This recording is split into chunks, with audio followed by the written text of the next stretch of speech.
Think about it. Every hiring decision is a choice that can make or break a team, a culture, and even an entire company. So how do we make the right choice? Hi, I'm Dr. Mickey, and welcome to Inside the Mind of Hiring.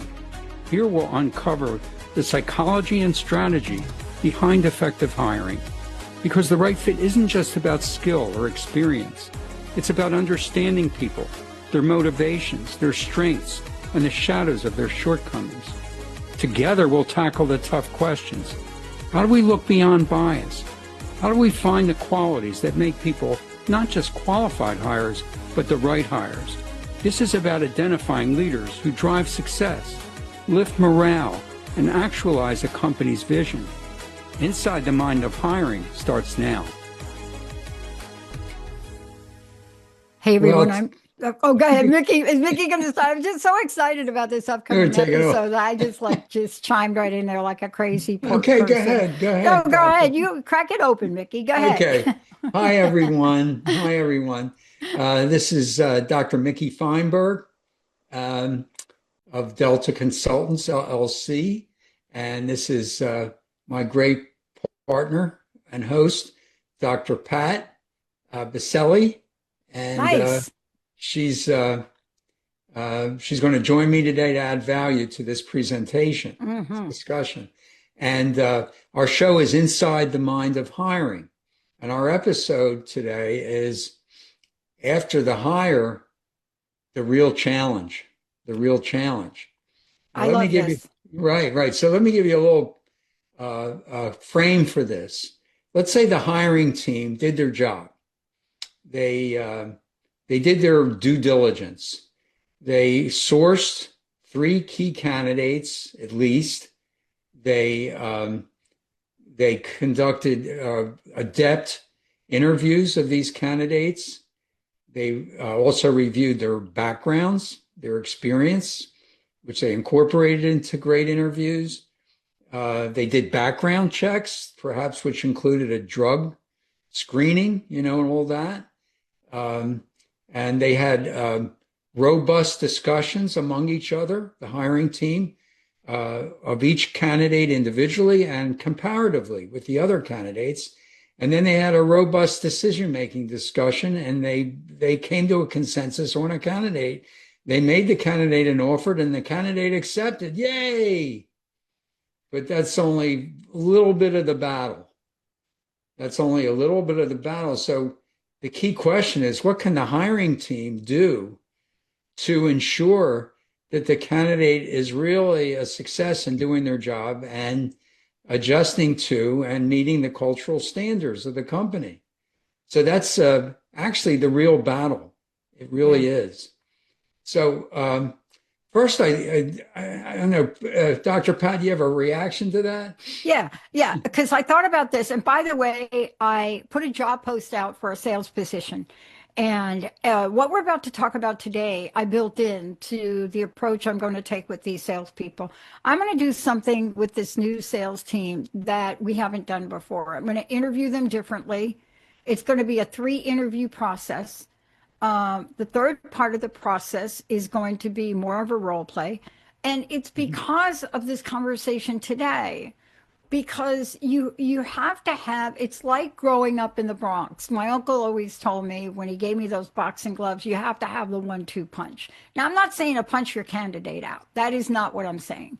What I'm saying is it's not enough to hire somebody and then ignore them. Now, does that sound a little harsh? No, but that's what's happening, Dr. Mickey. I can't believe that's happening, because that's not. I know that's not what I call protecting your investment. That's why you're here. That's why you're the consulting group. That's why you consult with these top corporations to hire people and follow it through. I don't think we do it on purpose, Dr. Mickey, and I think that's what we're talking about today. Yeah. What can organizations and hiring teams do differently?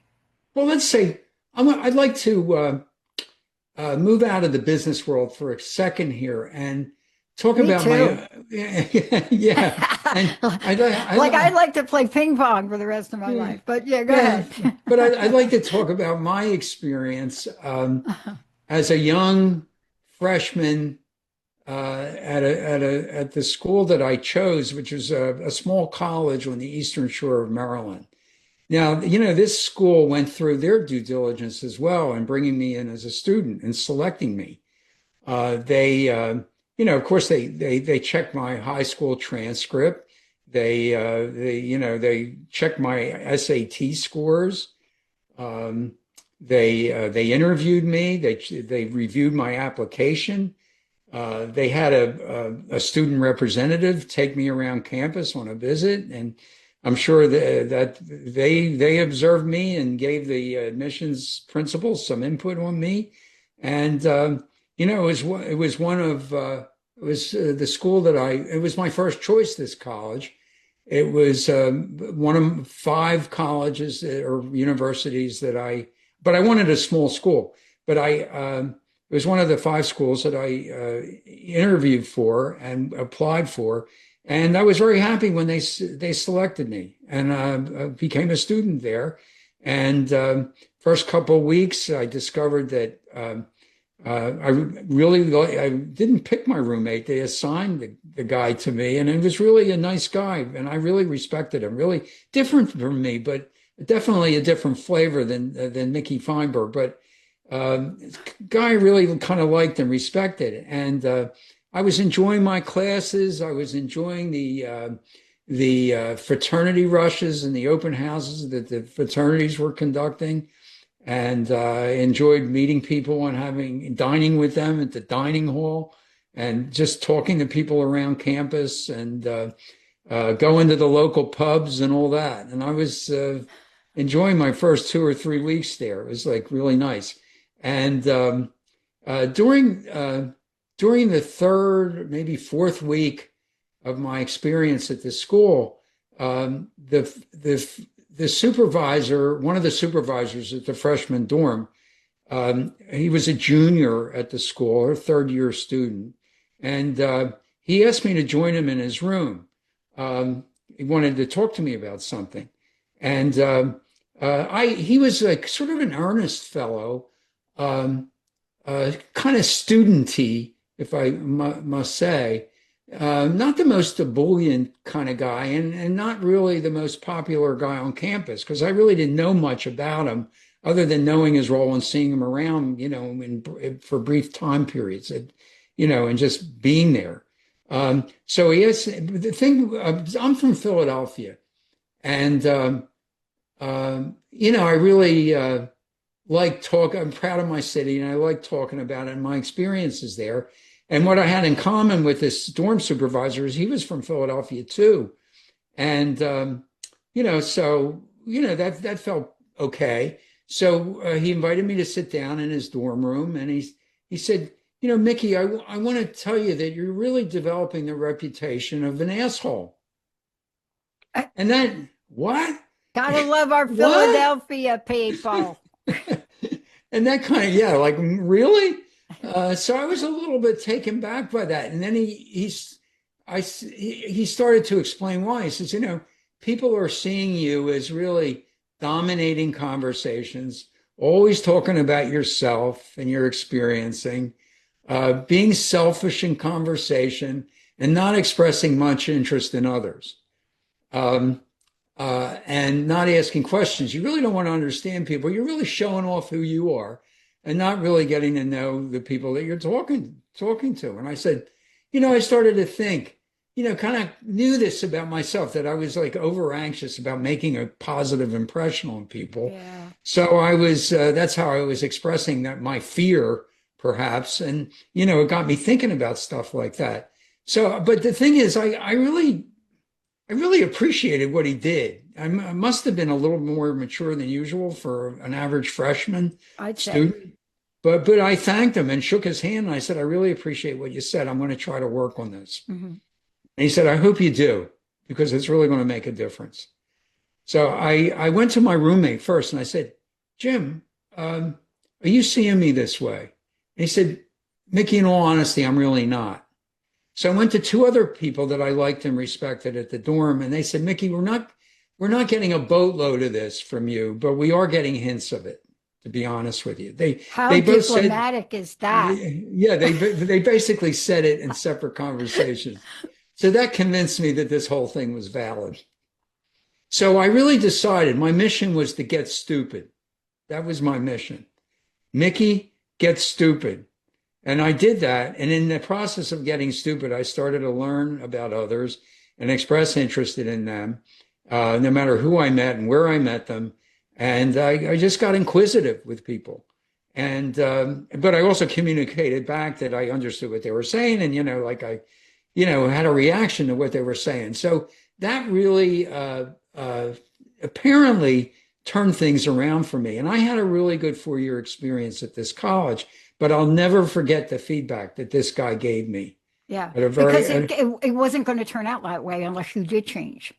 I don't believe, right? I really don't believe it would have. No, it was really important. Mm-hmm. So this story is designed to underscore that straight, reasonably supported but unvarnished feedback from candidate team members who are credible and respected is like the breakfast of champions. And it's often really necessary to protect a business's investment in new candidates or new hires, and ensure that they're successful. So, after hiring key people, I recommend that the hiring team, if not members of the hiring team, but they establish this, what I call a success team, or what we call a small village, so to speak, that is really there to tell new hires what they need to hear, not what they necessarily want to hear, to guarantee or ensure their success at the company. So what I'm thinking is success teams should include, they certainly can include the person's boss, and probably should include the person's boss, because the person's boss is really responsible for giving straight feedback. Okay. So they should include the person's boss, but they should also include a key respected peer of the person in the organization, somebody from another department at an approximate or exact peer level of that person, and even a direct report. If the person is managing people, a direct report who is successful and well respected at the company could be part of the success team, very much so. Actually, what I learned over the years is people give their bosses feedback more readily, and their bosses give their people feedback more readily than peer-to-peer feedback. Peers have the most difficult time giving each other feedback, but peers should definitely be in the group, and they should. The important thing is they should be respected. They should be respected. I'm saying this a lot, but it's important because they should have credibility. And the psychologist who did the assessment, if a psychologist does the assessment, should be available to give that candidate, to give that new hire some insights into themselves after 60 days, perhaps, and then after 90 days to reinforce, that discussion and to check on progress. But, the psychologist should know what's going on with that new hire, for sure. Okay. And it's all designed to help and support that person. But don't you think, Dr. Mickey, and let's get back to the conversation of hiring, because this is what you do, right? You're the person that they hire to be that person that takes candidates, evaluates them, gets them ready, picks the candidates to go and sit with the hiring team. Right. Don't you think hiring teams could do more by thinking about the future of the person they select? Because 9 times out of 10, even in the hiring conversations, we're not sitting down and saying, I'm going to be responsible for your success. My name is Pat Baccili. I am I am your mentor, and I'm going to be your mentor for the next 12 months. You see, what Now, why am I bringing that up? I work for a company who had the top scientists in the world. Hmm. I mean, Arno Penzias and the Big Bang. Right. These people, right? Everybody from Jim West to people, patents, names you know. But there was one executive VP who incorporated this policy in his entire organization. And he had the largest one, responsible for every system that's now even on your cell phone. Hmm. But he incorporated that. And there were bonuses and there were consequences. If you, as the mentor, did not do what you were supposed to, what Hmm. holds us back from doing something like that? I'm not saying you have to do that, but something like that that goes beyond the immediate supervisor. Do you see what I'm saying? Oh, yeah, Okay. exactly. In other words, there's basically a program. But one of the things that I like that you said is in the context of the interview of the candidate. That could be, if it's a feedback culture, which is important. It's important to bring that up with the candidate. Is we're going to support your success here, and that can be certainly a positive feature, as well as an embedded practice in the culture. A feedback culture, I think, is very important. Um, and I think 360s are really good to have, but I think there's in the sense of the way I look at things, and I have used 360 instruments. You know what I mean? Feedback assessments. Yeah. There's not to me. There's nothing better than informal, in context feedback that a new hire can really engage in and respond to, and so that they can get perspective on it and really understand it. And I think these people that are on the success team or this core village that we're talking about should be really equipped. They should be able or capable of giving solid feedback, specific, straight feedback.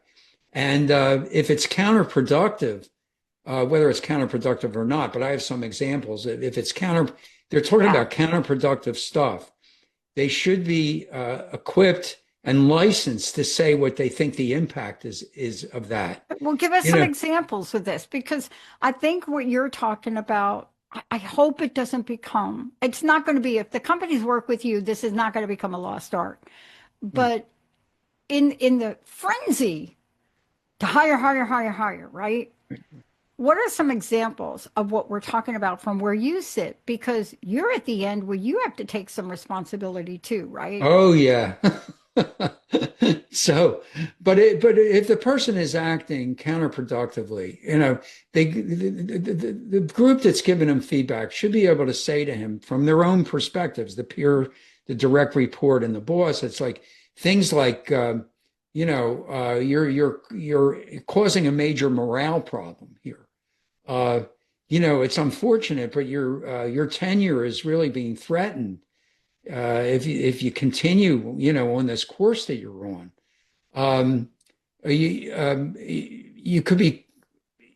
You could be caught, you're losing your influence.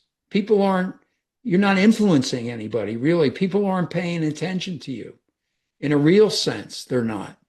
And You're losing your team, I think sometimes is important to say, if that's true, So it's important that people not only get the feedback, but they get the implications of it. They really get the implications of it.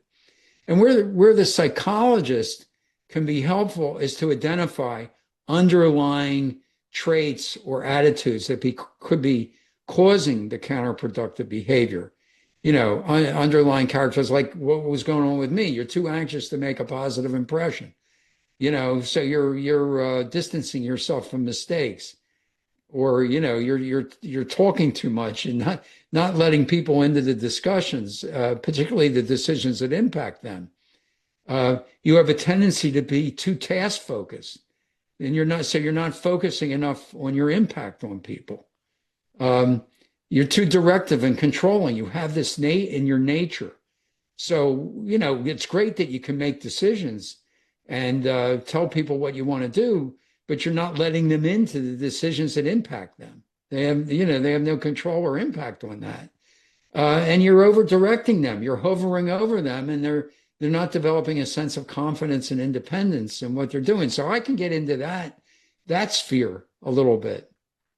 But certainly it's important for the success team to be positive and encouraging as well. It's like, we really want to learn from you. You have tremendous expertise that can help this company. We really feel that you can succeed here. So they certainly can be encouraging. And by all means, if the new hire is being successful, they need to know that. They need to know it in a straight and specific way, why they're being perceived as successful. It's like people really seem to trust you. They say positive things about you. They feel like you let them in on decisions that impact them. They also feel like you can make a decision. Yeah. And, pull the trigger when it's important to pull the trigger. And your peers feel like they really feel like they're your partner. Yeah. And so they're really feeling good about the relationship. So they need to hear in no uncertain terms what they're doing, because you want to sustain the positive stuff and for even further strengthen it and sustain it over time. So this feedback stuff should not go away, but people should definitely hear the positive stuff as well as the counterproductive stuff. And but if it's counterproductive, that's what should be emphasized, because you don't want people to derail. No. And what you're saying is, we're not talking about your traditional feedback systems where you sit down once a year and you have a chit chat. We're talking about on the job, what can I do to ensure your success? Dr. Mickey, we only have a few minutes left. I want people to know how they get a hold of you. And the only other comment I'm going to make is, you and I are talking in generalities. Every culture is different. So you have to develop the blueprint that matches your culture. For example, Microsoft, culture of their own, clearly not Amazon, but you have to design something. So what's your personal message? What do you want to leave us with? And again, tell us, please, how to find out more about you. Well, I want to make sure, if there's a problem, that the success team does do an intervention, and there's agreement that a problem exists, and that there's a plan to turn things around, and there's agreement that the plan is viable and all that. Because if not, you got to make your move. You got to cut your losses and your denial time, because it's not worth it. And I think it's really important. I think informality is really important as an element of this, because I think it gets heard better. Yeah. But the way to reach me, find out about me, is deltaconsultants.com, www.deltaconsultants.com. You can find me on LinkedIn under Dr. Mickey Fineberg, Fineberg. And you can certainly email me at Mickey, Mickey, at deltaconsultants.com. Thanks, Pat. Thank you, Dr. Mickey. And for those of you out there, I want to leave you with this. What is the point of what we're talking about? Think about this. A phenomenal company by which we would not have cell phones creates something called a picture phone in 75. And because they did not do what Dr. Mickey just said, one person made a decision without feedback. Clearly, the company that would have developed a picture phone in 1975, I can't even begin to tell you the possibilities. That's a discovery that never came to fruition because it didn't do what Dr. Mickey said today. We'll see you next time. You have been listening to Inside the Mind of Hiring with me, Dr. Mickey Fineberg. Tune in the first and third Tuesday at 11 on Transformation Talk Radio to discover the psychology of making successful hiring decisions. In each episode, hiring managers and HR pros will learn how to leverage assessments and other key screening sources and avoid common pitfalls. Job seekers will gain insight into successfully presenting themselves. For more information on assessing people for mission-critical jobs and on career assessment and coaching, visit deltaconsultants.com and my LinkedIn profile. If you'd like to write me personally, it's Mickey, Mickey, at deltaconsultants.com.